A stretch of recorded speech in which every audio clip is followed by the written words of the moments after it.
조선일보 서정주 박정희까지 일본 놈의 충성스런 앞잡이일 때 동상 걸린 손가락을 잘라내가며 해방을 위해 싸웠던 건 백성들이다.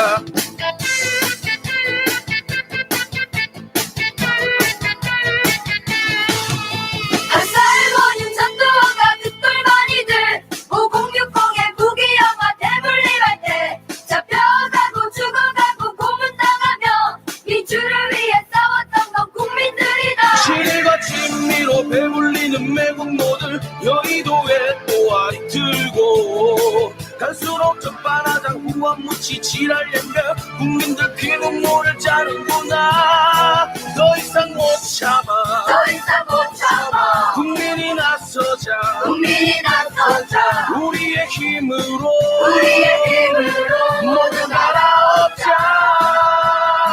사비정신으로, 사비정신으로 5월의 노래로, 5월의 노래로 유월함성으로, 유월함성으로 역사를 만들자.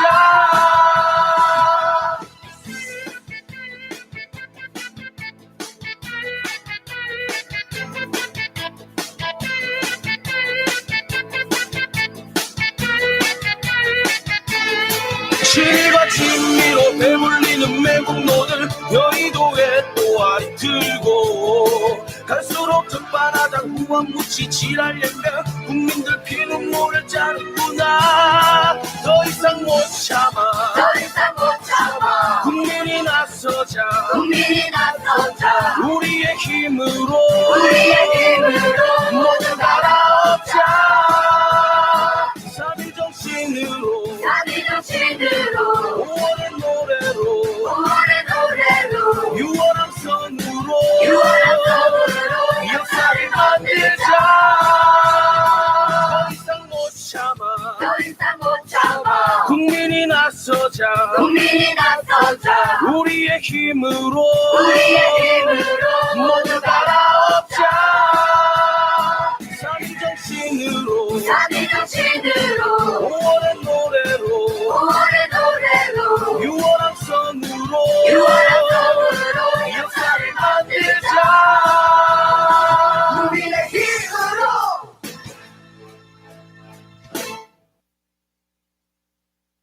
잠깐만 시작하시죠. 이게 왜 안 들리지? 내 것. 들리는 거. 숨 쉬는 것도 정치다. 155번째 시간입니다. 안녕하십니까?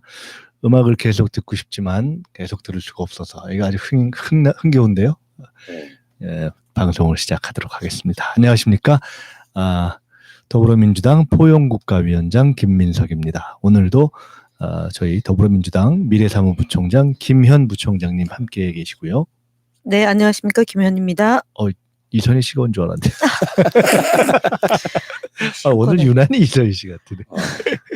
그리고 새날당의 푸른나무님 나와 계십니다. 네, 안녕하십니까. 아니 진짜로 제가 이번에 이희호 여사님 상가에서 내내 있으면서 많은 분들을 뵀는데 그중에 이선희 씨도 오고 몇 분 왔어요. 이렇게 문화계에 계신 분들. 근데 이선희 씨 보고 제가 정말 깜짝 놀랐어요. 김대중 대통령이 줄에 섰죠. 그다음에 줄에 섰던가요? 예, 줄에 섰고 제 기억으로는 그렇고요. 그다음에 시의원 할 옛날에 때 잠깐 정치를 했었잖아요. 예, 시의원 할 때 저희 그 새정치 국민회의 소속으로 그래요. 했고요. 그다음에 예전 요즘에는 뭐 이렇게 마포에서. 아니요, 종로였나요? 이종찬 마포 아니었어요? 종로요. 그랬나요? 이종찬 의원 할 때 그때 이제 시의원 했었고요. 기억력이 컴퓨터야. 그리고 저는 이제 세월호 관련해 가지고 그 2015년 죄송합니다. 확인해 보겠습니다. 계속 말씀하세요. 틀릴 수도 있죠, 뭐. 중요한 건 아니잖아. 저희가 맞을 거예요. 저희가 이선이 닮았으니까. 2015년도에 그 일주기 때 세월호 그 단원고 학생들이 2년을 먼저 간 선배 오빠 언니들한테 네, 불러줬는데 네. 제가 지금도 컬러링이 2년이거든요. 그래서 이선희 씨가 부른 그 2년이 그 세월호를 희생하고 추모했던 그런 상징적인 노래고, 그래서 되게 안산에서는 이선희 가수를 좋아합니다. 아니 그날 진짜 이선희 씨가 오셨는데 제가 정말 제 눈을 의심했어요.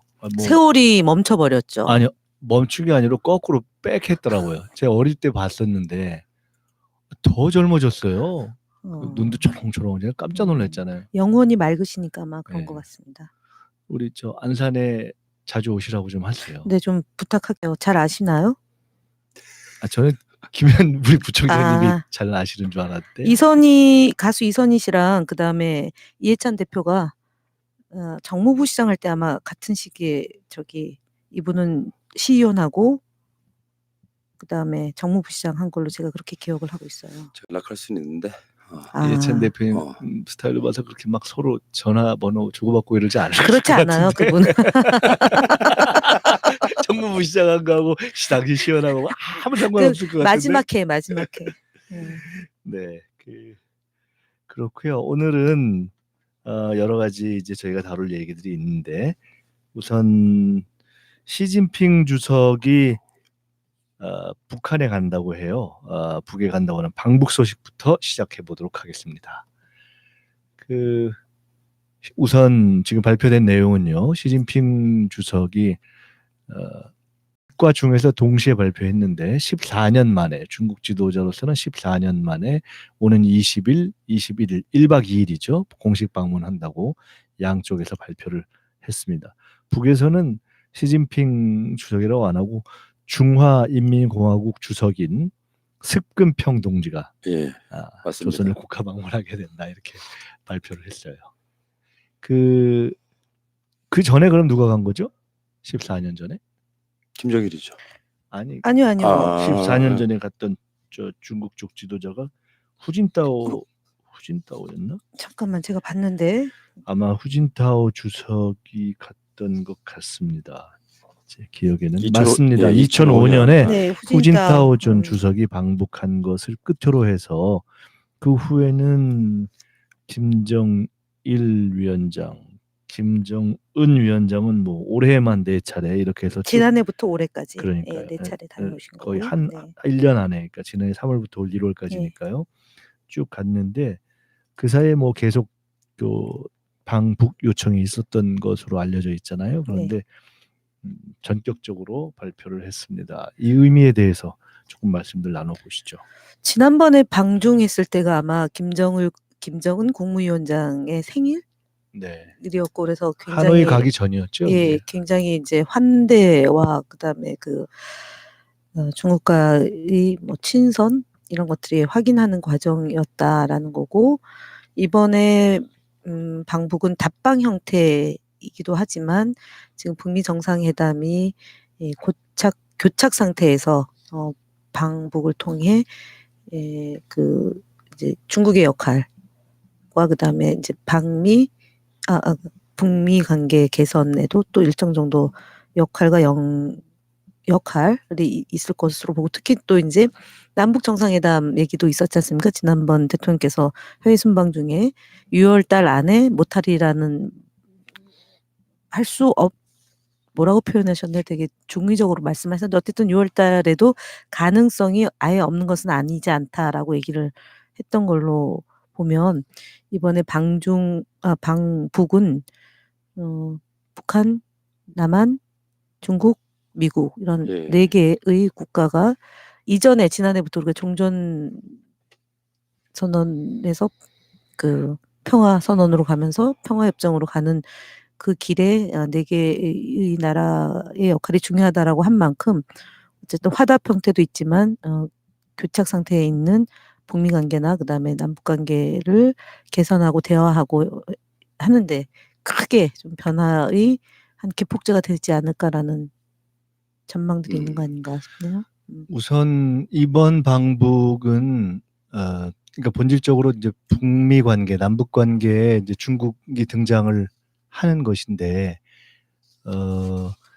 그 이전과 좀 비교를 해보면 재미가 있을 것 같아요. 지금 기억 이렇게 도듬어 보시면 북미 간의 대화 국면이 시작된 이후에 남북 간의 대화 국면이 시작된 이후에 중국 변수가 등장하거나 또는 김정은 위원장이 중국을 방문하고 나면 미국 쪽에서의 반응이 그렇게 탐탁지 않았었잖아요. 왜 그러냐면 북미가 그러니까 예를 들어 미국은 트럼프 대통령을 중심으로 해서 자기가 원탑 원플레이어로서 이 전체 국면을 끌어가려고 하는데 중국 변수가 등장하면 좀 전선이 흐트러지는 측면도 있고 좀 세계의 이목이 떨어지는 것도 있고 또 북한이 중국을 뒷배로 해서 조금 이렇게 협상력을 높이려고 하는 그런 것으로 작동하는 것이 아니냐라는 것이 있어서 그렇게 회피해야지 않았던 과거가 있단 말이에요. 그러니까 계속해서 조금씩 이렇게 높여나가고 그 항상 미국과 만나기로 되면 그 직전에 가령 중국을 방문한다든가 이렇게 해서 조금 그런 말은 그렇게 안 하지만 불편해하던 게 있었는데 이번엔 전체적인 분위기가 좀 다른 상황이죠. 그러니까 미국과 북한 또 북과 남이 딱 테이블에 앉기가 지금 약간 잘 안 되고 있는 상황에서 미국에서도 계속 사인을 보내고 북에서도 친서가 오고 있는 상황에서 시진핑 주석이 이제 북한을 간다는 것은 어떻게 보면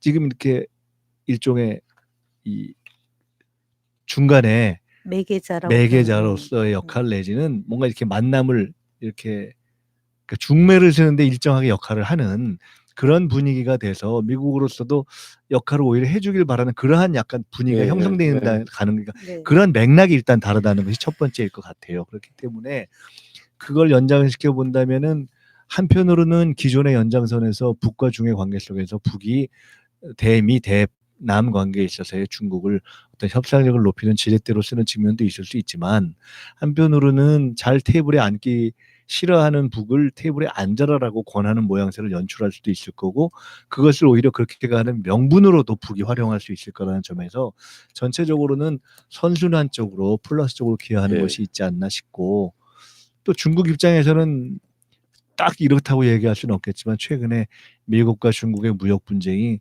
생각이나 예상보다 지금 상당히 좀 빡빡하게 가잖아요. 뭐 일각에서는 이게 20-30년 갈 분쟁의 시작이다 이렇게 얘기도 하고 더구나 최근 홍콩 같은 경우는 사실은 중국 당국을 굉장히 곤혹스럽게 하는 상황이어서 이런 것에 대한 국제정치적인 관심을 조금 바꿀 수도 있다라는 점에서 중국과 북한 양쪽에 다 플러스가 상당히 될 가능성이 있을 뿐더러 한반도 정세 또 남미 모두에게 플러스가 될 수 있다는 점에서 또 하나의 잘만 되면 절묘한 시기에 절묘한 수가 놓여지는 거 아닌가. 시점도 이제 20일, 21일 1박 2일 방북하고 나면 우리로서는 이제 6.25가 있는 거지 않습니까?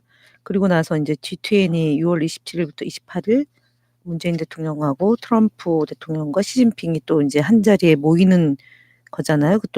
또 일본이고 그 장소가 그러면은 6월 20일부터 어찌 보면 28일까지 이 시기가 어쨌든 유일하게 세계 유일하게 분단 국가인 남북한의 문제가 국제적으로 또 한 번 관심을 갖게 되는 거고 중국 시진핑 주석과 김정은 국무위원장이 나눈 대화가 27일, 28일 세 분이 만났을 때 주요하게 또 이렇게 관심을 갖고 이렇게 전달이 될 수 있는 거고 여기에 이제 일본이 어떻게 이제 뭐라고 그랬죠 그때 만나자 그러니까 낙가죽도 두껍다 그랬나요 그때? 그렇죠. 네, 그래서 어쨌든 일본이 과연 이 문제를 놓고 또 어떤 반응이 나올지 그러니까 궁금하고 일본의 반응이 또 자유한국당의 반응으로 연결되는 거니까. 근데 이 판문점에서 하노이까지 갔던 1라운드가 한번 일단락이 되고 2라운드가 이제 다시 긍정적으로 시작될 수 있는 어떤 미동이 시작되는 거잖아요. 근데 1라운드 막판에서부터 최근까지는 일본이 자유한국당과도 달리 일본 측에서도 이쪽이 좀 잘 됐으면 좋겠다. 그리고 되면 자기들도 만나겠다. 분위기만 접히면 먼저 가겠다. 뭐 이렇게 해서 그러니까 낯짝도 뜨겁다. 자유한국당과도 달리. 근데 그 자유한국당은 정말 자칫하면 저러다가 모든 어디다가 얘기할 창구가 없어질 정도의 고립 상황으로 근데 우리가 갈 수도 있는. 미국, 북한, 중국 얘기하다 자유한국당 얘기 나니까 조금 떨어지긴 하네요. 격이 그죠? 제가 죄송합니다. 이선희님께서 그렇게 말씀하시니까 제가 봐드리겠습니다. 어쨌든 그러한 지금 약간 다소 맥락이 다른 선상에서 이루어지고 있다는 것이 지금 하나가 있고요. 또 하나 이렇게 조금 눈여겨볼 점은 이러한 흐름을 정부가 그리고 대통령이 대략 간파하고 있었던 것으로 이렇게 보이잖아요. 그러니까 중국의 움직임 내지는 중북 간의 어떤 이런 교감 그래서 방북하는 상황 이런 것들을 사전에 어느 정도는 감을 잡고 읽고 있었던 것이 아닌가 이렇게 보여지는 이렇게 징후들이 좀 있지 않습니까? 그래서 대통령의 언급도 조금 더 자신감이 어쨌든 남북관계 또는 북미관계 또는 한반도 정세에 있어서 어떤 형태로든지 만남이 시작될 것이라는 것에 대한 자신감이 좀 실리는 언급들이 계속 나왔잖아요. 그래서 이것을 보고 전체적으로 대통령이나 청와대가 알고 있었던 것이 아니냐라고 보는 관측도 있고 또 청와대 측에서도 그걸 굳이 부인하지 않는 이런 것을 보면 이 또한 굉장히 바람직하다. 이렇게 볼 수 있죠. 어쨌든 지금은 저희도 이게 도대체 언제부터 2라운드가 새로 시작될까에 대해서 약간 우려도 있고 굉장히 조심스럽게 관측을 해왔는데 굉장히 긍정적이고 희망적인 지금 새로운 시작이 또 이렇게 굴러가기 시작하는 것 같습니다. 그러니까 작년부터 해가지고요. 그러니까 동계 평창 올림픽을 기점으로 남북 관계가 급진전이 되고 그것이 이제 계속 발전을 거듭하니까 북미 정상회담도 2차례 걸쳐서 열리고 3차례 걸쳐서 남북 정상회담 하고 또 그 과정에서 이제 올해는 이제 중국이 그 시진핑 주석이 평양을 가서 또 이제 대화의 진전을 이뤄내고 되게 좀 작년에 우리가 가을 정도에 그 시진핑 주석이 얘기했던 우주와 뭐가 있었지 않습니까? 그 기회가 있고 뭐 열리려면은 뭐 지금 깜빡깜빡한데 그런 얘기를 했던 걸 우리가 다뤘던 것 같은데 어쨌든 시진핑 주석의 방북으로 우리들이 원하는 방향으로 갈 수 있는데 역할을 해주시기를 간절히 소망해 봅니다. 근데 뭐 대체적으로 전문가들 이야기는 긍정적인 쪽으로 작용할 거다라고 예측을 하더라고요. 그러니까 이게 부정적인 쪽이 아니라 긍정적인 쪽으로 작용을 해서 지금 저는 아까 그 청와대 반응도 그랬는데 어떻게 보면 약간 그 일정을 공유하고 있는 것 같은 그런 뉘앙스를 좀 받았었거든요. 청와대 쪽 발표를 보니까. 그러니까 뭐 니들 몰랐지 이럴 때 우리 알았는데 이런 관점이 아니라 사실은 정확하게 뭔가를 그 상황을 그러니까 같은 일정 안에 들어있는 것 같다는 느낌을 좀 살짝 받았어요. 네.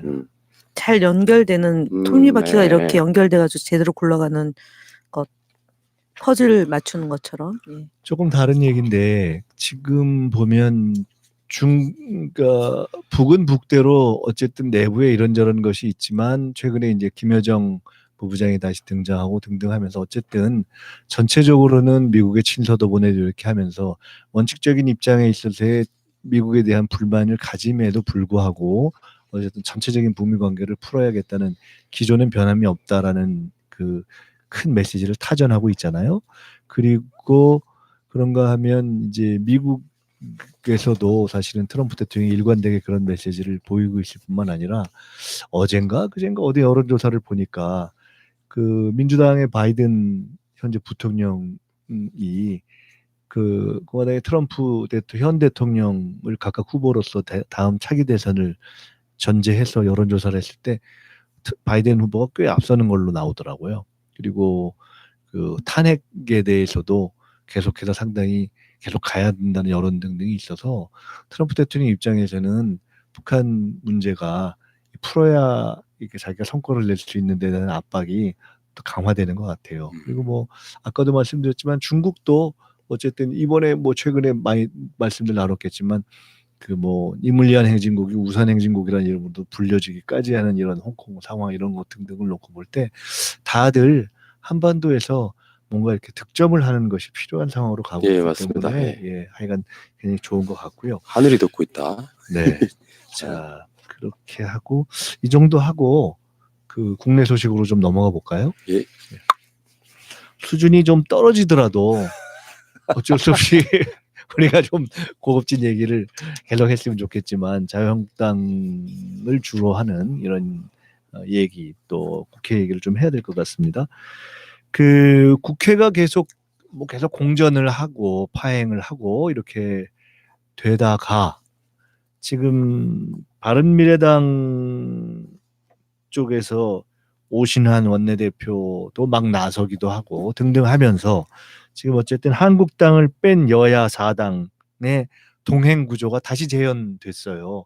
이게 지금 사실 계속 재현됐었고 저희들이 이 방송을 통해서도 몇 번 주목을 하고 얘기를 했었잖아요. 그러니까 자유한국당 스스로가 스스로를 왕따시키는 이런 구조가 어쩔 수 없이 지금 또 재현이 되고 있어요. 그래서 여야 4당이 6월 국회를 소집을 했습니다. 그래서 20일 날 개문 발차, 이거 너무 어려운 말인데 하여간 개문으로 발차한다는 게 아니라 문 열고 발차한다는 뜻이죠. 아이가 아니고요. 네, 개문 발차. 그 아이는 맞네요. 네. 근데.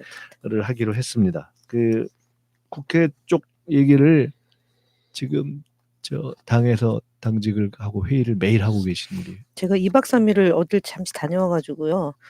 흐름을 놓치셨구나. 아니요, 그렇진 않고요. 어. 근데 지금 어쨌든 이제 공고는 소집 공고는 했고 97명의 국회의원으로 해가지고 개인별로 하는 걸로 이렇게 지금 진행을 했는데 이거는 어쨌든 자유한국당이 들어올 것을 끊임없이 설득하고 역할을 하겠다라는 그런 차원에서 진행되고 있는 거라고 잠깐만요. 보고 이게 있고요. 그러니까 97명 돼서 이게 민주당만 단독 소집이 다 안 한 아니고 거고 예. 쉽게 말해서 바른미래당, 민주평화당, 정의당, 무소속은 다 한 거죠 사실상. 네, 그렇죠. 그다음에 민주당만 일부 그냥 의원이 당적으로 안 참여해서 했다. 예, 4분의 1을 넘기는 숫자로 이제 한 건데요. 제가 이제 오늘 오면서 이 자유한국당을 어떻게 좀 이제 앞에 수식어를 붙일까로 하다가 형편없는 자유한국당. 근데 이 형편없다는 얘기를 우리가 쓰는데 제가 사전을 찾아보니까 이렇게 돼 있어. 결과나 상태가 매우 한심한 정도로 좋지 못하다. 그러니까 그냥 우리 형편없네 이렇게 쓰잖아요. 그러니까 이렇게 아주 나쁠 때 쓰는 표현이 아니라 그냥 그저 나쁠 때 쓰는 표현인데 사전에 찾으니까 아주 나쁠 때 쓰는 게 형편없는 그래요? 거예요. 그래서 그러니까 보통 나쁜 게 아니라 아주 아주 나쁜 나쁠 거예요. 때, 그러니까 결과나 상태가 매우 한심한 정도로 좋지 못할 경우에 쓰는 게 형편없다라는 한문이더라고요. 그래서 제가 형편없는 자유한국당 빼고 여야 사당이 소집해서 국회를 열었다라고 이제 앞에다 수식어를 형편없는 자유한국당 이렇게 붙이려고 하는데 진짜 형편이 없는 거예요. 이게 사실 바른미래당이나 이게 다른 당도 오죽하면 솔직히 그죠? 깝깝할 거예요. 왜냐면 꼭 자유한국당 빼고 하고 싶은 마음이지는 않을 수도 있을 텐데. 바른미래당 오신환 의원은 정말 노력을 기울였죠. 그러니까 진짜 약속을 속상할 거예요. 밥 잘 사주는 네, 누나에 호프 사달라는 뭐 형님에 해가면서 이제 온갖 그 진짜 얘기를 해서 미사오구를 동원했는데 결국은 경제청문회를 요구하면서 경제청문회를 안 하면은 국회에 들어오지 않겠다라고 이제 나경원 원내대표는 했지만 그러고 했고 그다음에 이제 그 황교안 대표는 두 가지죠. 원천 무효 및 사과.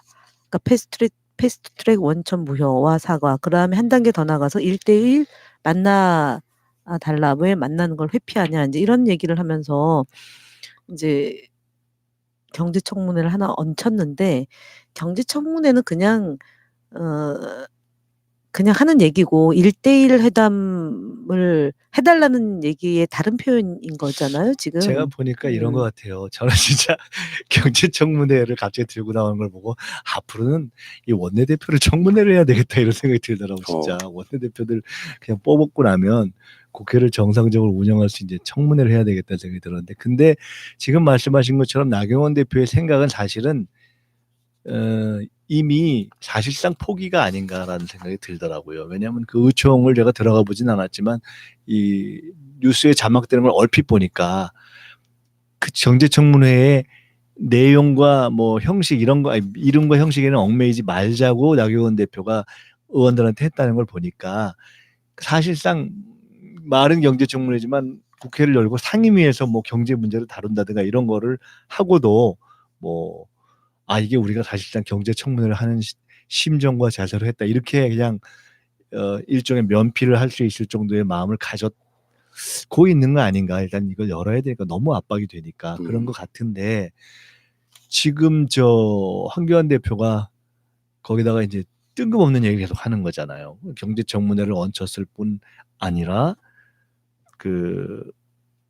또 저는 이거 보고 정말 실소를 금치 못했는데 제1야당의 대표로 말씀드린다. 대통령께서 해외 순방까지 갔다 오셨으니 어렵지 않은 일, 같이 대화를 나눌 수 있는 기회를 다시 한번 요청한다 하면서 우리가 지난번에 얘기했죠. 1대1 교환?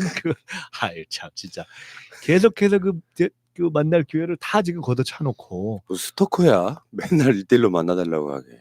진짜 이 참. 이상한 분이야 진짜. 1대1로 만나야지 문재인 대 한교안 요 그렇죠. 컨셉이잖아요. 그림 하나 필요한 뭐 거야, 그림 하나. 국정에 대한 거라든가 뭐 진짜 청문회라든가 아니면 뭐 이런 모든 것에 대한 저희가 없고 오로지 그냥 자기 중심. 그러니까 1대1. 그러니까 참. 뭐 1대1로도 아니고 지금.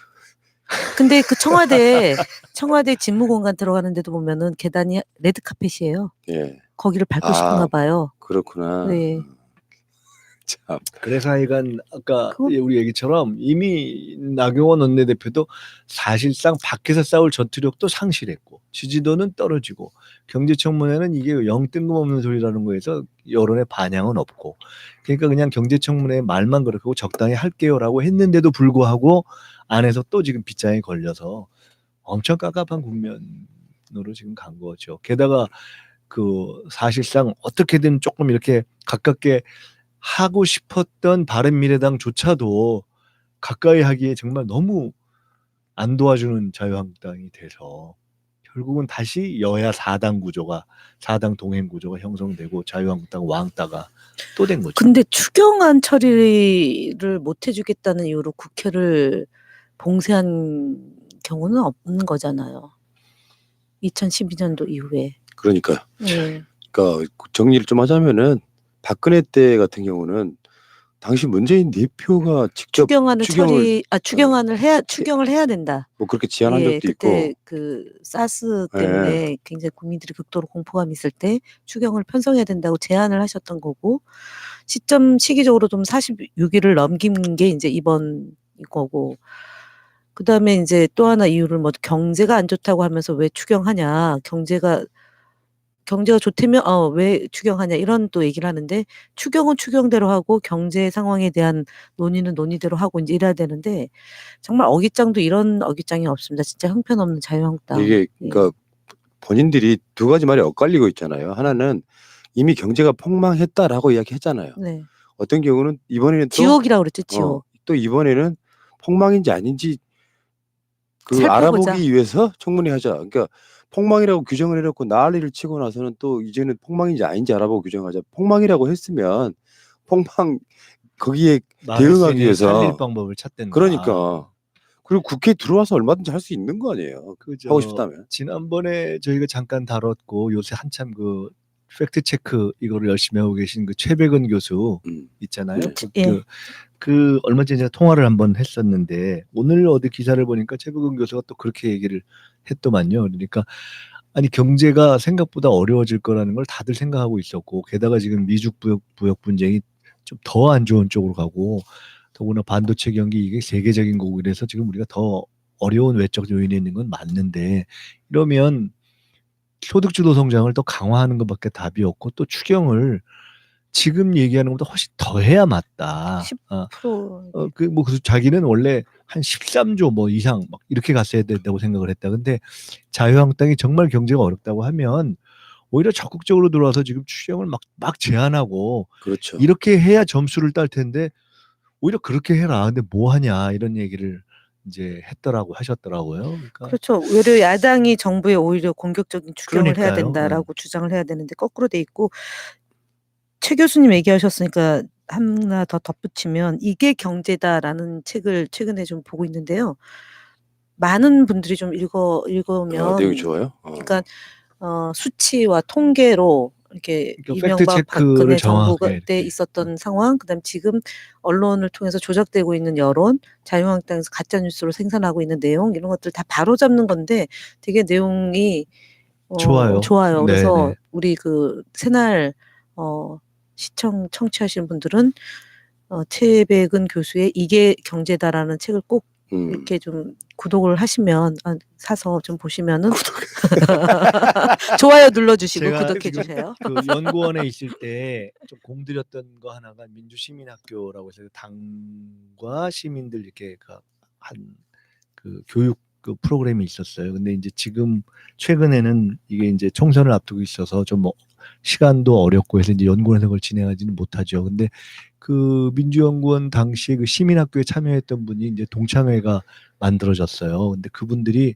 한 달에 한 번씩이라도 좀 공부를 하고 싶다고 하셔서 가끔 이렇게 제가 추천을 해드리기로 했거든요. 근데 7월 초에 첫 번을 그 수축 사회라고 그것도 굉장히 좋은 내용이에요. 그 홍성국 그 대우증권 사장했던 분인데 그 다음번을 최백원 교수를 모시고 한번 해볼까 지금 하고 있어요. 그래서 그 상당히 이게 그 공부가 됩니다. 그러니까 지금 말씀하신 것처럼 좀 보시고 주변에도 전파하시면 좋을 것 같아요. 다 외워야 되겠더라고요. 근데 이거 지금 또 팔아가지고 그 책 인쇄도 기부한다 그러시더라고. 제가 전에 말씀드렸는데 최백은 교수가 사실은 우리 쪽 주최하는 토론회 와서도 톡하게 우리를 비판하고 그런 적도 있어요. 네, 맞습니다. 예. 진정성이 있고요. 그 이분이 기본적으로 통일운동도 하시고 전부터 이제 그런 분이에요. 하여간 그 잘 정리를 해서. 근데 이 경제청문회라는 게 누가 먼저 얘기를 했는지 혹시 아세요? 나경원 원내대표가 의총에서 얘기하기 전에 이게 모르겠어요. IMF 때문에 나라가 이제 진짜 망하는 상황에서 경제청문회 이랬던 거잖아요. 그때 1997년, 98년 요때잖아요. 그러니까 경제가 폭망하고 난 뒤에 원인을 구조적으로 분석하자 이렇게 해서 한 거예요. 예, 그랬죠. 저도 그 그러니까 청문회 제2의 해봤어요, 이제 그때. 경제청문회라는 걸로 해서 경제가 진짜 어렵다라는 거를 프레임을 짠 건데 누군지 프레임이죠, 몰라도 정말. 예. 참 형편없는 자유한국당의 경제청문회 경제청문회 이제 일종의 그런 프레임 정치를 하는 건데 거기다가 이제 1대1 것까지 해가지고 이게 이제 과하게 가는 거죠. 그러니까 그래서 이게 이제 그냥 국민들이 어떻게 평가하고 있는가가 입증이 되고 있잖아요. 이제는 그 밖에 나가서 좀 재미 보던 국면이 끝나버려서 이제는 점점점 빠지는 것이 따라잡는데 이제 한계를 보이는 것 같고 자유한국당 안팎에 있는 전현직 의원들 얘기를 조금 좀 이렇게 제가 들어보는데 최근에 불만이 상당하던데요. 예. 네. 근데 이런 얘기 좀 해주셔야 될 것 같아. 그러니까 지금 경제청문회가 필요하냐라고 하는 여론조사에도 30대 한 55 정도는 반대하더라고요. 그러니까 반대가 55%잖아요. 반대하는 이유가 정치 공세이기 때문에 반대한다거든요. 근데 지금 모든 프레임이 30대 60 프레임으로 가고 있어요. 사실상 보면은 이게 이제 30대 60을 소개를 하면 호감하고 비호감인데 그 자유한국당에 대한 호감이 30이고 비호감이 60. 그런 식이죠. 그런 식이죠. 그다음 말씀하신 것처럼 실제로 지금 우리 이제 더불어민주당 지지율과 정의당 지지율을 합치면 한 48% 정도 되는 거 아니에요? 근데 여기 이제 민평당 합치면 50%인데 55%대까지 올라갔다는 얘기는 바른미래당 안에도 이 경제 청문회를 하는 것을 반대한다라는 여론이 좀 있으니까. 바른미래당, 자유한국당. 바른미래당. 예. 그러니까 왜 지난번에 이제 이런 거고 또 하나가 이런 여론조사가 있었지 않습니까? 그러니까 내년 총선에서 여당을 뽑겠냐, 야당을 뽑겠냐라는 여론의 47대 40이었거든요. 네. 그때 이제 그러니까 47이고 야당이 정의당도 있는 거고 여튼 그래서 47대 40보다도 지금 55%가 나온다는 얘기는 지금 자유한국당이 이런 요구가 얼마나 비현실적이고 그러니까 국민들이 보기에도 경제가 녹록치 않다. 경제가 세계 경제의 흐름에 영향을 받고 그래서 이제 예상했던 2.7%의 성장률에서 2.5로 하향 조정하고 있는 상황이기 때문에 실질적인 체감이 느껴지는 경제 상황이 어렵다라는 것은 맞는데 그렇다고 해서 경제청문회를 하자라고 하는 자유한국당의 요구는 생뚱맞다, 좀 터무니없다라는 그런 걸로 보면 되지 않을까 싶습니다. 네. 근데 이런 얘기가 있어요. 네. 황교안과 자유한국당의 전략. 그러니까 30% 지지율을 공고하게 해서 실제로 여론조사는 투표율이 아니잖아요. 그러니까 자유한국당 30%를 투표장으로 끌고 나오는 전략. 그럼 2등인데요? 아니요. 그런데 중도를 싹 선거에 참여하지 않게 하자는 정치 이제 그렇죠. 불신 제고 전략 얘기 하시는 거죠. 그러니까 지금? 투표율이 불신지요? 만약에 투표율이 한 55%에서 60% 정도 예상된다고 하면 네. 그중에 30%가 다수가 투표장에 나오면 사실상 자유한국당이 이긴다. 이 기사가 경향신문에도 나왔어요 최근에. 그러니까 이 전략으로 가고 있다. 이제 그렇게 분석하는 사람들이 일부 있어요. 그러니까 이 선거 여론조사 이런 것들 갖고 전략적 분석을 많이 하는 분들 중에 예를 들어 제가 실명을 얘기해서 또 괜찮다면은 최광웅 씨 같은 경우 거기도 이제 과거에 이런저런 경험을 했던 분인데 거기 같은 경우는 기본적으로 자유한국당이 저게 최근에 하는 것에 대해서 아이 저 나쁜 놈들 또 저러네 이렇게만 보면은 하수고 저놈들이 뭔 생각이 있겠지 이러면 중수고 아 저놈들이 실제로는 저렇게 해가지고 완전히 중간체 있는 사람들을 투표 안 하게 만들어가지고 양쪽에 골수들만 남긴 다음에 거기서 승부를 하게 하려는 거 아니야? 그런 전략이 있는 거 아니야? 이렇게 혹시 생각을 하면 고수다 뭐 이렇게 한번 표현하신 걸 봤는데 아니, 저도 오늘 칼럼에서 그런 2020년 총선 전망 보고서 박내용 논설위원이 쓴 건데요. 그런 배경하에서 결론은 뭐냐면 한교안이 60 민주항쟁 기념식에 불참하고 독립군 때려잡은 간도 특설대 출신 백선엽을 찾아갔다. 당내 망언자들의 입을 단속하기는커녕 막말이라는 막말을 하지 않았으면 좋겠다고 시민들을 꾸짖었다. 한국당은 스스로 야당 심판 프레임을 만들고 있다. 중도 22%는 이런 모습을 지켜보고 있고 총선이 이들의 손에 달려있다. 이거잖아요. 아니, 25 반대지. 아니 그래서 네. 그래서 이 칼럼의 두 가지 견해가 있는 결론은 거지. 이 예. 칼럼의 결론은 그렇게 해서 갈 수가 없다. 그렇게 될 문제가 아니다라는 취지의 그래요. 이제 그러니까 이제 거죠. 그거에 지금 이제 푸나님이 제기하신 거는 자유한국당이 저렇게 하는 게 과거에 한두 번 먹혔다고 최근에 분석되고 있는 이렇게 해서 막 개싸움을 해가지고 중도층이 아우 염증나 이렇게 해서 아예 투표를 안 해버리자 하면 30% 지지율을 공고에 그래서 갖고 제가 있는 볼 쪽이 때는 기회가 있다 이렇게 하는 그래서 전략으로 그 가는 거 아니냐. 중도층이 대구 경북 경남 예를 들어 특정하면 부산 뭐 이쪽 층에 있는 중도층이 염증을 느낄 수는 있죠. 그러니까 우리가 생각하는 보수보다도 훨씬 더 못하기 때문에 형편없기 때문에 그러니까 예, 근데 이제 지금 그런 우려가 있는데 큰 틀에서 보면 그리고 저는 오히려 이런 것이 30 소위 얘기는 최근에 30대 60 전에 이게 가까이 하기에 너무 먼 당시이고 비호감도가 높아져서 도저히 선거에 못 이긴다 이런 얘기 이제 했었던 것처럼 자유한국당이 뭐 이렇게 생각할지 저렇게 생각할지 상관없이 큰 시대 흐름과 국민적 흐름 중도층은 그렇게 저들이 바라는 대로 되는 것이 아니라 이미 정치적 효능감이 촛불을 역물 거치고 높아졌기 때문에 아무리 저들이 깽판을 쳐도 그래 너네 깽판 쳐? 뭐는 완전히 아주 보내줄게 이렇게 해서 투표를 통해서 완전히 퇴장시키는 쪽으로 결국은 가게 될 것이다라는 판단이 더 큰 거죠. 저도 항상 지금 그렇게 말하고 있거든요. 근데 이런 부분이 있어요. 자유한국당의 30% 지지율이 견고할까? 지금 문 대통령이나 민주당 지지율이 더 견고할까? 50%대, 45%에서 50%. 저는 훨씬 더 견고한 쪽은 네. 민주당과 문 대통령 쪽이라고 보거든요. 이 관점이 하나 있고 저쪽이 저렇게 도발할수록 오히려 이쪽은 그런 분위기가 있잖아요. 투표장으로 나가자 하는 운동을 계속 벌일 거고요.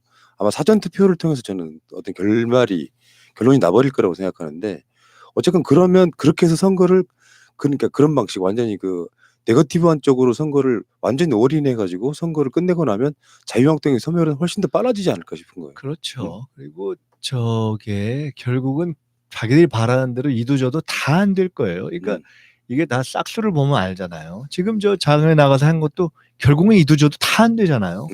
아무것도 안 되잖아요. 그래서 하나 더 얘기하면 원내란다 보통 총선을 치르면 사령탑이 사무총장이잖아요. 네, 한성교 총장이 건강상의 이유로 이제 사표를 제출했잖아요. 근데 건강상의 이유인지 아니면 다른 이유인지 근데 원래는 다른 이유여야 되잖아. 막말로 인해서 당에 누가 돼서 본인의 잘못을 인정하고 당에게 더 이상 부담을 주지 않기 위해서 내가 사무총장직을 사퇴하겠다. 이래야지 깔끔한데 뭐 건강상의 이유라고 얘기하니까 온갖 추측이 억측과 추측이 일단 난무하잖아요. 건강상의 이유 일리는 없고요.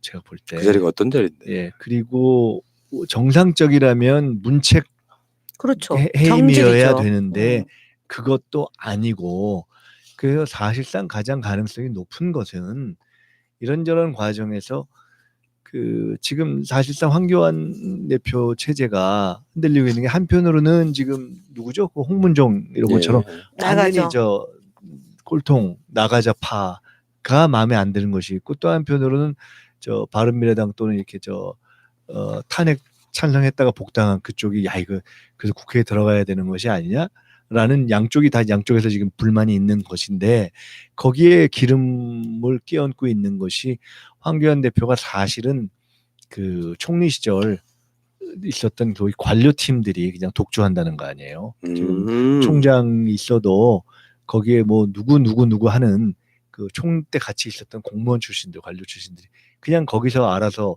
보고도 따로하고 일정 따로하고 이런다는 얘기가 있어요, 주변에. 그래서 사실상 그런 것에 대한 불만, 그러니까 자기를 쳐주는 것도 아니고 막아주는 것도 아니고 하면서 계속해서 이른바 핫바지로 만드는 이러한 것이 작동한 가능성이 저는 훨씬 높다고 봐요. 근데 그분이 핫바지가 되는 게 그 당을 위해서는 조금 더 도움이 되는 거죠.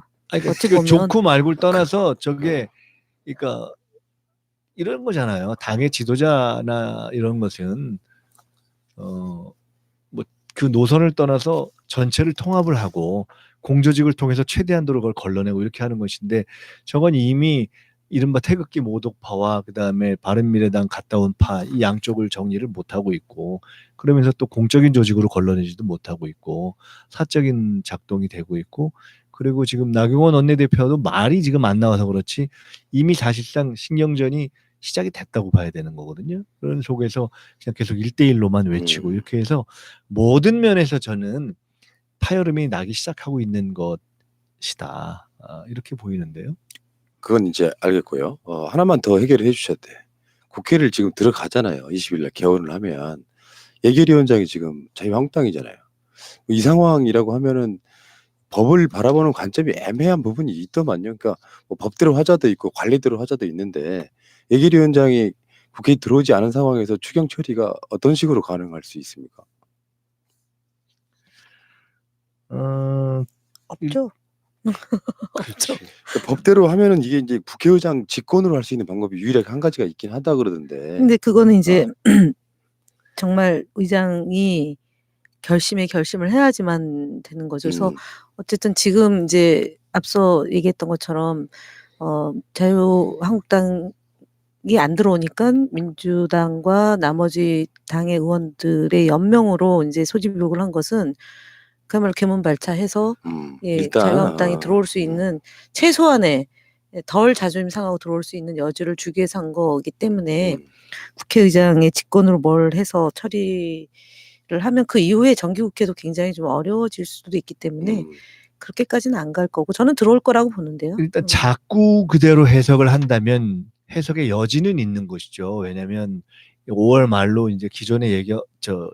추경을 다루는 예결특위가 임기 만료됐기 때문에 그 다음엔 교섭단체들이 새로 명단을 내야 되잖아요. 근데 이제 안 낸 거잖아요. 그러면 안 냈을 때 어떻게 할 거냐에 대해서 이것이 만료가 될 경우에는 새로 요청하거나 그게 없을 때는 의장이 선임할 수 있다고 돼 있기 때문에 의장이 엄격하게 해석을 하자면 의장이 할 수도 있다고 해석될 수 있죠. 다만 이제 그랬을 때는 이게 뭐 지금 저렇게 저는 이게 참 프레임을 좀 바꿔야 된다고 보는데 언론에서도 단독 소집 이렇게 얘기하는데 그것이 단독 소집이 아니잖아요. 우리가 좋은 말을 찾아내야 돼요. 왜 단독 소집이죠? 여야 그러니까요. 4당이 함께 제의하고 자유한국당만 그러니까 빠진 건데 언론 얘기를 하니까 언론이 여전히 그 여야 구도 다당 구조에 대한 이해가 떨어지는 거고 그럼요. 그러니까 자유한국당을 의도적으로 좀 키워주는 5당 가운데 4당이 하고 한 당만 불참했을 뿐인 건데요. 어쨌든 그랬는데 그렇게까지 할 거 있느냐라고 이제 의장 입장에서는 고민을 하겠죠. 그러나 굳이 해석한다면 원칙론으로 따지면 못할 바는 아니다. 그렇죠. 워낙에 급해지면 이제 법대로 하는 건데 만약에 또 그렇게 되면은 또 패스트트랙 논란처럼.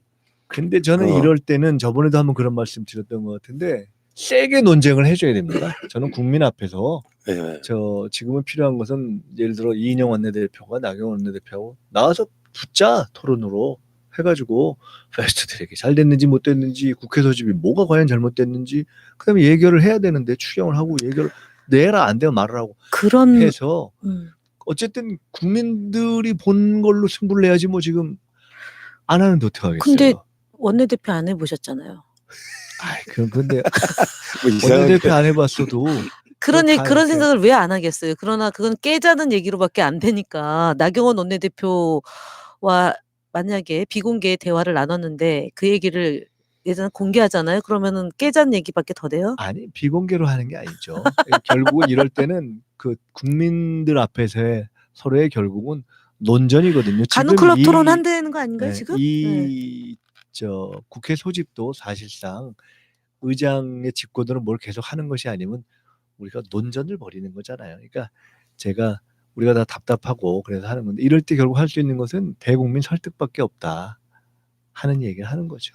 근데 이런 부분이 있을 것 같아요. 이제 자유한국당이 그 꾸준히 패스트트랙 부분 사과하라고 요구하잖아요. 지금도 전제조건 중에 하나가 사과하니까 그게 결국 뭐 고소고발전 뭐 여기서 파생되는 그런 효과도 분명히 있다고 보는데 어쨌건 어떤 상황들을 이렇게 만들어 가면 대부분 다 이런 식일 거란 말이에요. 패스트트랙은 불법으로 했다고 하고 무슨 불법이에요? 합법이지.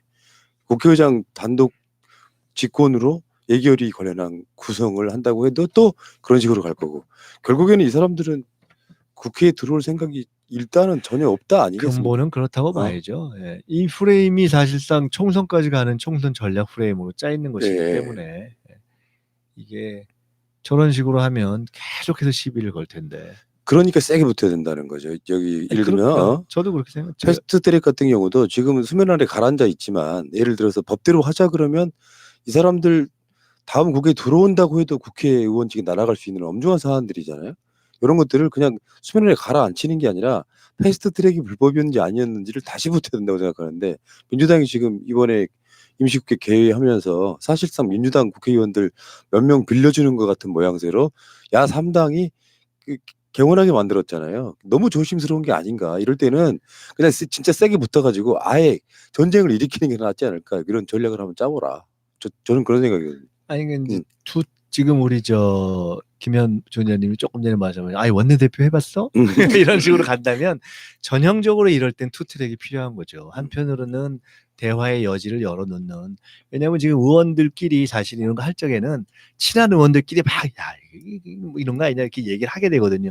그런 룸은 열어놓을 수 있죠. 그렇지만 국민들 앞에서 큰 논리 싸움은 이럴 때는 세게 붙을 수밖에 아니 그러니까 없어요. 제가 왜 그 말씀을 드리냐면은 왜 안 그러겠어요. 이인영 원내대표로 그 얘기를 다 그러니까 털어놓고 이인영 원내대표한테 제가 이제 하는 얘기가 그건 아니라 아니라 전체적으로 그러니까, 그렇다. 그래서 제가 얼마나 답답하겠어요. 답답하겠죠. 그다음에 답답할 거예요. 그게 한번 노출된 게 지난주에 강기정 정무수석과 노영민 비서실장이 패스트트랙 이후에 전화 한 통화 안 했다, 만나자는 소리 안 했다 그러니까 하는 얘기가 전화하지 말라서 만나자 소리 하지 말라서 안 한 거 아니냐라고 바로 사실상 들이받은 거잖아요. 청와대가 옛날 같으면은 그것도 이렇게 꽁꽁꽁 그러니까 막 그 가슴앓이 하면서 나경원 원내대표 면을 살리려고 했을 텐데 오죽하면 여북하겠냐는 심정인 것 같아요. 그러니까 제가 볼 때 진짜 말 그대로 김민석 원장님 얘기했던 것처럼 전체를 다 공개하고 아예 그냥 국민들한테 평가를 받으면 정말 좋겠다 속 시원해. 우리가 적어도 3주 전부터 이거 힘든 거 아니냐. 한교안 대표의 목리이고 그다음에 나경원 원내대표의 독자적 권한이 거의 없는 상태로 보여진 거잖아요. 우리가 볼 때는 나경원 맞습니다. 원내대표가 막 할 수 있는 것 같은데 실제로 지금 한교안 대표가 거의 쥐고 있는 거잖아요. 한교안이 그랬죠. 가이드라인을 준다고 말하는 건 우리 당을 모욕하는 거다. 근데 가이드라인을 주고 있는 거잖아요. 그래 보이죠. 원내대표한테. 그러니까 깝깝하게 된 거지. 이제는 1대1. 나경원 원내대표가 깝깝하게 된 그러니까 거죠. 1대1만 오로지 고집하는 거잖아. 1대1 안 되면은 다 안 하겠다. 그러면은 국민들 사이에서 아이 그럼 1대1 해주지 뭘 그러냐라고 할 텐데 1대1을 받는 순간 또 뭘 주장할지 모르는 거잖아요. 그리고 그러면 대통령이 정당 구조 현재 있는 다당제인 정당 구조를 부정하게 되는 거거든요. 우리 대통령이 과연 그런 선택을 할 거냐 아니면 그런 선택이 옳으냐의 문제잖아요. 아무리 불리하더라도 옳고 그름으로 가서 정의롭지 못한 것과 정의로운 것을 추구하는 분인데 또는 그렇게 가야 되는 게 맞는 건데 한교안은 그걸 실험하는 거죠. 끊임없이. 정의롭지 못한 것을 선택하도록 강요하는 거기 때문에 여기까지 온 거죠. 정말 이쯤 되면은 이거는 그냥 더 이상 못 참는다. 이제 이런 거서 아까 얘기하셨던 진짜 다 공개를 하면은 어떻게 될까요? 아니 그러니까 그 어떤 협상의 내용을 공개하고 할 필요는 없죠. 어떤 경우든 협상에서 서로 지켜줘야 될 부분들은 있는 거고요. 그 서로 개인적으로 오고 간 협상의 내용들은 어떨 경우에는 뭐 정말 끝까지 지켜줘야 되는 그런 경우가 있고 상호의 어떤 논전을 벌이면서도 서로가 이제 개인적으로 교감을 가지고 또 풀어야 될 것들이 있는 거죠. 근데 흥미로운 것은 어쨌든 분명히 최근에 이런 언행을 보면 나경원 원내대표는 풀고 싶은 거예요 지금. 그래야지 한편으로는 스포트라이트를 받죠. 그러니까 그래야 국회에 들어와서 어. 저기를 할 거 아니에요. 그러니까 어.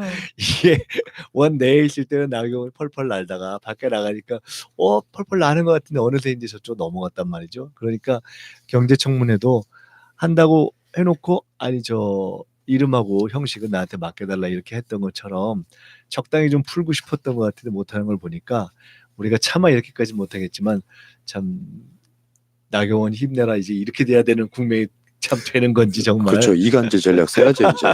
그 사이를 갈라놔야지요. 하여간 지금 그렇습니다. 그렇게 해서 하여간 전체적인 대한민국 국정 민생의 진전을 황교안 대표가 확실하게 지금 이렇게 1대1 그거 하나를 염두에 두고 지금 맡고 있는 이런 근데 한교안 계속되고 있네요. 대표가 이제 이렇게 스포트라이트를 받는가 하면 이제 오늘로 지금 그 임명하신 거잖아요. 윤석열 네. 검찰총장 내정자. 근데 지금 20일이고 청문 보고서를 보내고 30일 안에 보고서를 채택을 해야 되잖아요. 그러면 윤석열 검찰총장 내정자 인사청문회를 안 하나요? 지금 이제 현재로서는 그럴 수 있대요. 진짜. 해야죠. 저쪽에서는 안 할 수 없고 지금 속으로 정말 저는 만감이 교차할 아니, 거라고 근데 봐요. 역으로요. 만감이 역으로 교차할 만감이 것 교차한데 그 때린 사람은 다리를 못 뻗고 자고 맞은 사람 다리를 펴고 잔다는 속담처럼 요 두 사람의 그런 관계, 그러니까 윤석열 검찰총장 내정자와 한교안 대표와의 관계는 2013년도 국정원 여직원 감금 사건이 그 검찰 안에서 조사를 제대로 하겠다, 수사를 제대로 하겠다라는 것과 수사 예압에 의혹이 있어서 생긴 건이잖아요. 그리고 그때 윤석열 검찰총장이 당시 그 국정원 원세훈 원장이 관여 선거 이제 제대로 수사하는 것에 대해서 당시 법무부 장관이 외압을 행사했느냐. 하고 이제 계속 그다음부터 이제 그래서 외압이 있었다고 생각한다 그러니까 윤석열 팀을 해체시켜 버렸죠. 좌천되고 예. 이제 계속 깨진 거죠. 해체되고 그다음에 이 사람이 2016년도에 저기 그 최순실 때 특검 팀장으로 들어와서 다시 이제 일을 하기 시작했는데 저는 외려 인사청문회 하는 게 부담스러울 수도 있겠다는 생각. 전 그래서 갖고 만감이 있다. 교차할 거라고 만감 봐요. 교차할 거. 왜냐하면 제가 왜 만감이 교차한다고 생각했냐면은 제가 황교안 대표가 저 윤석열 총장 임명에 대한 멘트 한 걸 봤어요. 저게 잘했다 그러든가 못했다 그러든가 결사저지하겠다 하든가 뭐 하여간 뭐가 이렇게 하는데 애매모호하거든요. 근데 한편으로는 막고 싶고 근데 과연 막을 수 있을까? 이런 생각도 들 거고 저거 청문회 하다가 뭔 얘기하다 잘못하면 되치기 당하면 어떡하지? 이런 생각도 있을 것 같고 그렇게 해서 괜히 막 못 쌀게 굴다가 저거 통과되고 나면 어떡하지부터 시작해서 정말 저는 만감이 교차할 것 같아요. 정말 만감이 교차할 것 같아요. 이게 참 정말 착하게 살아야지. 이게 그래서 왜 그때 그 조직에 사람에 충성하지 않고 조직에 충성한다는 얘기만 나오지 지금 상부의 부당한 지시에 굴복하지 않겠다라는 그 말이 있고 그 뒤에 조직에 충성하지 사람이 충성하지 않는다라는 거잖아요. 저는 방점이 상부의 그릇된 압력에 굴복하지 않겠다라는 거에 더 찍혀 있다고 보고요. 방점이. 그래서 어쨌든 자유한국당이 지금까지는 장외에서 맴 돌고 있지만 이 인사청문회를 어떻게 할 건지와 그다음에 자유한국당 안에서 지금 들어갈 때 왜 자꾸 밖에 있느냐라고 얘기하는 장제원 의원이나 그다음에 그 윤상현 의원 이런 사람들의 요구가 훨씬 더 강화될 것이고 또 하나가 이제 홍문표 의원이 탈당을 해서 대한민국당으로 가면 박근혜 전 대통령 쪽에서 세게 활동했던 사람들이 공천을 못 받을지도 모른다라는 그런 불안 심리가 작동이 되면 대한민국당으로 한둘이 더 빠져나가면 뭐 그런 요소들이 생기면 이제 국회 안으로 들어갈 수밖에 없는, 그러니까 마지못해서 들어가는, 우리가 들어가 줄게 이제 이렇게 되는 상황이 곧 있지 않을까라고도 볼 수 있는 그럴 거 겁니다. 아니에요? 네. 그러니까 이미 흔들리기 시작했고 황교안 대표의 리더십은 이제 근본적인 어떤 균열이 나기 시작했고 인사청문회를 앞두고도 저는 황교안 대표뿐만 아니라 의원들이 저는 만감이 교차할 거라고 봐요. 일단 하여간 여기까지 하고요. 마지막 저희가 더불어민주당 이야기를 잠깐 하고 마치도록 할까 하는데요. 그 더불어민주당에서 총선 예비 후보 전원의 소양 교육을 한다 하는 것을 발표를 했습니다. 17일 국회에서 최고위원회의를 열어서 민주연구원과 당 교육연수원이 함께 마련한 21대 총선 입후보자 대상 기본교육계획안을 의결했는데요. 그 총선 출마 예비 후보자들이 교육을 받는 것은 과거에도 쭉 점점 반드시 해야 되는 어떤 의무사항으로도 확정이 되어 왔고 또 그 내용도 강화가 되어 왔는데 이번에는 특별히 이제 주목이 되는 것이 조금 더 그것이 의무뿐만 아니라 내용도 좀 더 이렇게 체계화가 되고 좀 다양해져서 한번 소개해 볼 필요가 있는 것 같아요. 관심도 있는 것 같고 흥미로운 내용도 있고요. 근데 총선 출마 희망하는 사람 가운데 예비 후보면 후보가 아니거든요.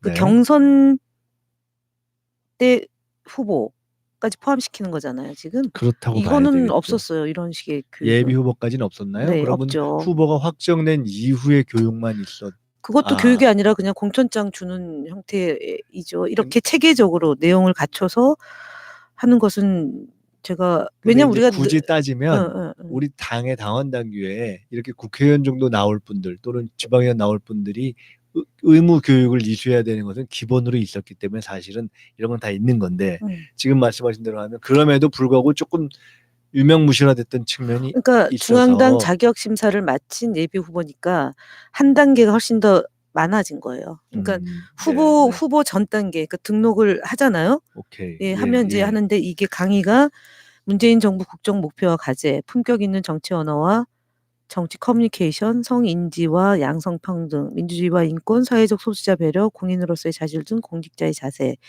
공직선거법과 선거운동 이해 및 위반 사례 판례, 그다음에 정치자금과 선거 비용 사무 및 회계 처리, 그다음에 선거 메시지와 연설, 후보자 이미지 메이킹 및 유권자 스킨십과 정치 패션. 이제 드디어 우리가 예. 패션 교육까지 받게 그다음에 됐습니다. 뉴미디어 및 SNS 활용법 등 선거 마케팅 전략, 그다음에 선거 캠프의 구성 운영과 조직 관리 전략 등 선거 조직 관리, 선거 여론조사의 수행과 분석 및 활용 방안 등으로 구성된다. 이렇게 돼 있는데 주목할 것은요. 성인지와 양성평등 이 부분인데요. 이게 이제 면접에 반영시키겠다는 거 아닙니까? 우리가 보면은 그 정체성, 도덕성, 당선 가능성, 그다음에 의정활동 능력, 면접 이렇게 돼 있는데요.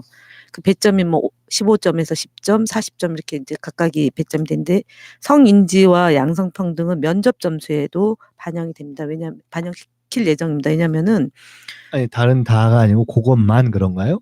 아니 그렇죠. 그러니까 우리 여성 정치 참여 확대를 위한 위원회에서 이 논의가 지금 되고 있어요. 그러니까 다 교육을 받는데 그중 성인지 부분은 면접할 때, 그러니까 네, 이제 네.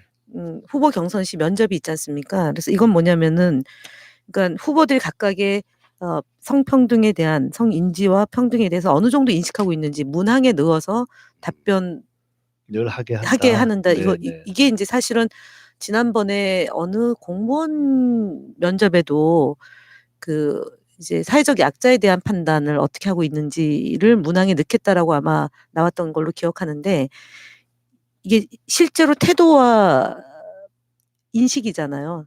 남성 정치인들 특히 뭐 여성 정치도 마찬가지죠. 요 부분이 좀 강조점을 주고 있다는 말씀을 한편으로 또 드릴게요. 나머지는 말씀하셨던 것처럼 정치 패션 이게 이제 좀 정치 패션. 지금 의원님 하고 다니시는 게 정치 패션이죠. 예, 파란색 안에 옷에 하얀색 뭐 이렇게 파란색 옷에 뭐 이거는 형식적 패션인 거고 더불어민주당의 예비 후보로서 가져야 될 그런 품이 있는 패션이죠. 예, 그래서 단정하고 품이 있는 거. 그렇죠. 뭐 그 예를 들어서 어디 장소를 가는데 공적인 장소를 가는데 좀 이렇게 우리 당의 후보로서 적절치 못한 복장이나 태도나 뭐 이렇게 말 이런 걸로는 당을 크게 손해 보게 할 수 있으니까 제가 볼 때 이건 굉장히 중요한 지점인 것 같아요. 저희가 지난 지방선거 때 이제 굉장히 압도적으로 승리하고 나서 의원들이나 자치단체장 안에서 이렇게 좀 국민들의 눈살을 찌푸리는 일들이 여야 공이 다 있었잖아요. 예. 그러니까 이번 총선에서 승리하기 위해서는 후보들이 좀 잘 모양이 필요한 거 아니냐 이제 이런 것도 강조되는 거라고 봐야 되겠습니다. 저는 정치하면 안 되겠네요. 왜냐면은 네. 제가 슬리퍼 신고 다니는 걸 너무 좋아해가지고 아. 정신 절대 안 되겠구나. 슬리퍼도 샌들 뒤에 끈인 거 신으면 돼요. 요즘에 그것도 패션이에요. 그 여기에 공인으로서의 자질 등 이런 거 있잖아요. 네. 실제로는 민주당의 본인들이 자발적으로 들어오신 분들은 또는 그 선거 나가려고 하시는 분들은 대체적으로 다 이 결에 맞을 거라고 생각해요. 그렇지 않아요. 그럴 거라고 생각하는데 하는데 이제 뭐 자유한국당에 갔다가 오는 분들이나 아니면 사실 정치적 관심 없다가 사회적 어떤 성공을 기반으로 해가지고 정치에 진출하려고 하는 사람들은 결이 완전히 다른 사람들이 꽤 있더라고요. 제가 이제 조직강화 특위위원인데 이제 조직강화 특위위원이 그 조직위원장 그러니까 지역의 조직을 담당하는 위원장을 이제 면접을 하고 그다음에 경선 지역 관리하고 최종 이제 1인으로 확정을 하는데 천태만상입니다. 예를 들면 동네를 쇼핑하는 분들도 있어요. 이 동네 저 동네. 이 동네에서 떨어졌는데 또 다음 동네. 그러니까 왜냐면 쇼핑. 이거는 누가 지역위원장이 지역위원장 공모를 하는데 이거는 그러니까 어떻게 가능하지? 공무 단위권이 있는 분들은 다 할 수 있어요. 면접은 아니, 볼 수 물론 있어요. 가능하죠. 근데 있다니까요. 그다음에 경력 중에 물론 그런 분들은 다 안 되겠죠. 거의. 그러니까 오늘 면접 봐요. 오늘 면접 보는데 그분이 또 신청을 했더라고요. 아, 다른 지역으로. 네, 그래서 이야, 제가 훌륭하시다. 동네를 아, 쇼핑한다라는 거. 오늘 보고 안 됐는데 딴 데 또 신청한다고요? 아니요, 지난번에 이미 안 됐는데 예. 그 지역이 A라는 지역이 있잖아요. 거기서 지도위원장 공모를 했는데 떨어졌어요. 그런데 오늘 B 지역에 또 공모를 했더라고요. 지역위원장. 네, 근데 그거는 뭐할 수는 있지. 그러니까 네. 동네를 쇼핑한다는 말씀을 드렸어요. 그분은 그분대로 할 수 있고 아, 당연하죠. 당은 당대로 떨어뜨릴 수 왜냐면은 있고. 왜냐하면 지역위원장은 국회의원 선거인데 국회의원은 그 특정 지역에 자기가 뭐 그렇죠. 예, 대한민국 대한민국 어디에서는 되니까. 살아도 예, 되니까 예. 그런 것을 재미난 분들이. 그래서 있구나. 이런 거 예비 후보를 대상으로 10강의 기본 의무 교육을 한다는 것은 굉장히 우리 당이 체계적으로 그다음에 예. 안정적으로 총선을 대비하고 있다라는 하나의 상징이다라는 예. 점을 말씀을 드립니다. 그렇지 않아도 제가 밤방송에서 입에 침이 마르도록 칭찬했어요. 그렇습니까? 그러니까 네. 민주당이 굉장히 이제 소위 말하면 좀 표현이 좀 구식이긴 한데 선진화돼 가는구나. 굉장히 선진화돼 가는구나. 요거는 지금 이것만 끝나는 게 아니라 벌써 총선 1년 전에 이것 때문에 침이 마르셨었구나. 네, 그러니까 총선 룰을 이미 확정한 경우도 굉장히 이례적으로 보이고요. 1년 전에. 지금 이런 거 보는데 내용들이 그러니까 어떤 정치적인 수준이 이제는 어느 네. 정도 틀이 잡혔죠. 자유한국당이 예. 지금 막말하고 있는 저런 상황들 속에 딱 이게 대비가 되면서 정권이 굉장히 오래 가겠구나. 저쪽에는 아무리 노력해봐야 안 되겠구나 이런 생각해봤거든요. 참. 내가 지금 내가 정치를 해야 되는데 쓰리빠 신는 것 때문에 못하는구나. 뿌듯하시죠, 근데. 정치 패션 쓰레빠?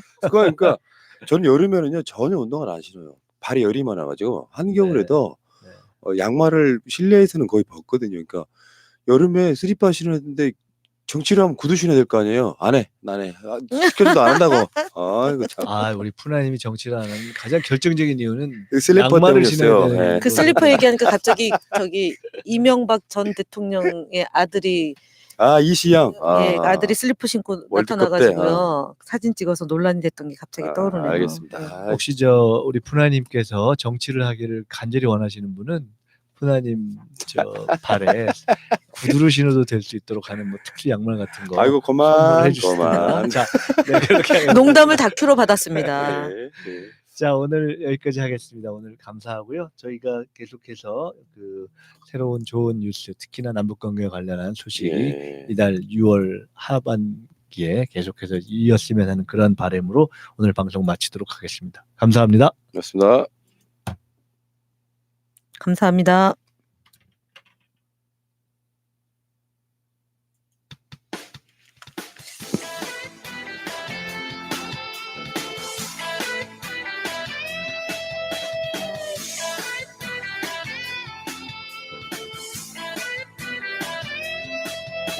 조선일보서 전주 박정희까지 일본 놈의 충성스런 앞잡이일 때 동상 걸린 손가락을 잘라내가며 해방을 위해 싸웠던 건 백성들이다.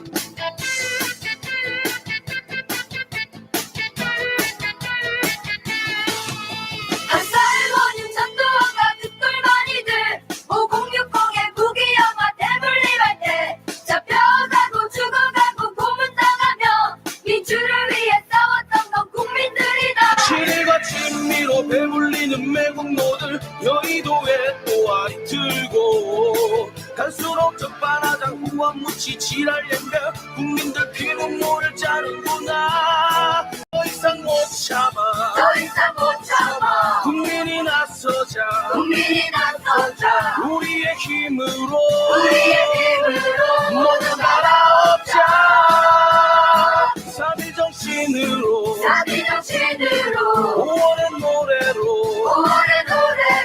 6월 함성으로 역사를 만들자.